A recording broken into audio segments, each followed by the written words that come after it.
Dear listeners, welcome to the fifth story in the Memoirs of Sherlock Holmes, The Adventure of the Musgrave Ritual. This is one of the most atmospheric, intriguing, and personal stories in the entire Sherlock Holmes canon. It is a tale of ancient family traditions, a strange ritual passed down through generations, a missing butler, a vanished maid, and a hidden treasure that has lain forgotten for centuries. Narrated by Dr. John H. Watson, this adventure takes us deep into the heart of an old Sussex manor house, where shadows of the past refuse to stay buried. It also gives us rare insight into Sherlock Holmes's own university days and his early development as a detective. From the dusty library of Holstone Manor to the ancient oak tree in the secret underground chamber, every cryptic line of the ritual, every footprint in the dust, every missing servant, and every brilliant deduction will be brought to life here in rich, vivid, and extended detail. So sit back, turn down the lights, and let us step into one of Sherlock Holmes's most fascinating early cases. The game is afoot. Opening in Baker Street, Holmes's old college friend. It was a cold winter evening in Baker Street. The fire was burning brightly in the grate, and I, Dr. John H. Watson, was comfortably settled with a book. Sherlock Holmes was pacing restlessly about the room when the bell rang sharply downstairs. A few moments later, Mrs. Hudson announced a visitor, a tall, well-dressed gentleman of about 30, with a refined face and an air of quiet authority.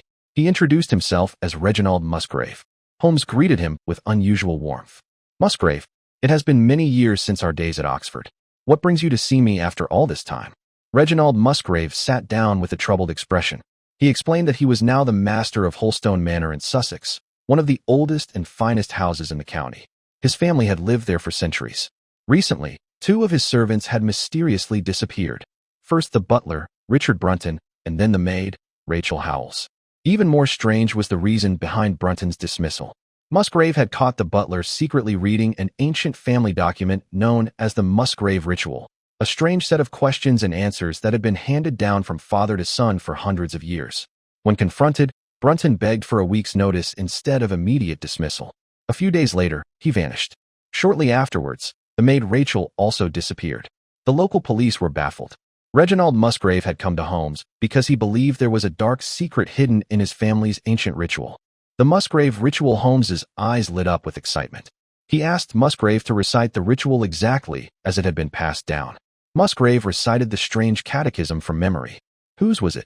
His. Who is gone? Who shall have it? He who will come. Where was the sun? Over the oak. Where was the shadow? Under the elm. How was it stepped? North by 10 and by 10, east by 5 and by 5, south by 2 and by 2, west by 1 and by 1, and so under. What shall we give for it? All that is ours. Why should we give it?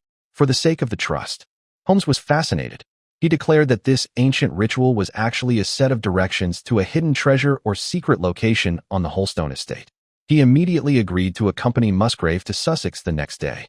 Arrival at Holstone Manor the following morning, Holmes and I traveled down to Holstone Manor. It was a magnificent old building of gray stone, with ivy-covered walls and tall chimneys. The ancient oak and elm trees stood like silent guardians on the grounds. Holmes examined the estate with meticulous care. Using the directions in the ritual, he measured distances from the old oak and elm trees. After careful calculation and much pacing across the lawn, he located a precise spot near the house. There, hidden beneath a heavy stone slab, they discovered a small underground chamber.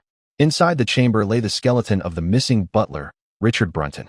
He had apparently been trapped and had died of suffocation while trying to reach the ancient treasure. Beside him was a small wooden box containing a collection of old coins and jewels, the long-lost treasure of the Musgrave family, hidden during the time of Charles I.